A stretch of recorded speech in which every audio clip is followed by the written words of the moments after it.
Hi friends, வணக்கம். இன்றைக்கி நம்ம கிச்சனில் ஊசிக்கோலா மீன் க்ளீன் எப்படி பண்ணுறது தான் பார்க்க போகிறோம். நான் ஒரு 7 மீன் வந்து 150க்கு வாங்கியிருக்கேங்க.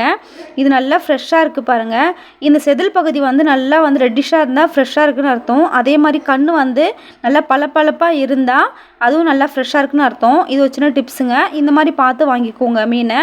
இது க்ளீன் பண்ணுற மெத்தட் பார்த்திங்கன்னா சைடில் இருக்க இந்த மாதிரி முள்ளெல்லாம் நம்ம கட் பண்ணிக்கலாம். இந்த மாதிரி கத்தி வச்சு மேலே வந்து பெரால ஸ்மூத்தாக க்ளீன் பண்ணிக்கோங்க. இப்போ வாழை கட் பண்ணிவிட்டு இந்த மீன் தலையை 3/4 பாகம் கட் பண்ணிவிட்டு இந்த செதிலை எடுத்துடுங்க. இந்த குடல் பகுதியை ஃபுல்லாக இந்த மாதிரி கட் பண்ணிவிட்டு உள்ளே வந்து ஒரு சின்ன ஒரு பலூன் மாதிரி இருக்கும், அதை எடுத்துடுங்க. சைட்லலாம் நிறைய அழுக்கு இருக்கும், அதையும் நல்லா கையை வச்சு க்ளீன் பண்ணிக்கோங்க. இந்த அளவுக்கு நான் இன்றைக்கி ஒரு மீனை 3 துண்டாக வந்து கட் பண்ணுறேன். இது க்ளீன் பண்ணுற மெத்தட் பார்த்திங்கன்னா இவ்வளோதாங்க. இது வாஷ் பண்ணும்போது பார்த்திங்கன்னா அரிசி கழுவின தண்ணியில் இந்த மீனை அலசுனீங்கன்னா கவுச்ச வாசனை இருக்காதுங்க. கண்டிப்பாக ட்ரை பண்ணி பாருங்கள். இந்த வீடியோ பிடிச்சிருந்தா லைக் அண்ட் சப்ஸ்கிரைப் பண்ணிக்கோங்க.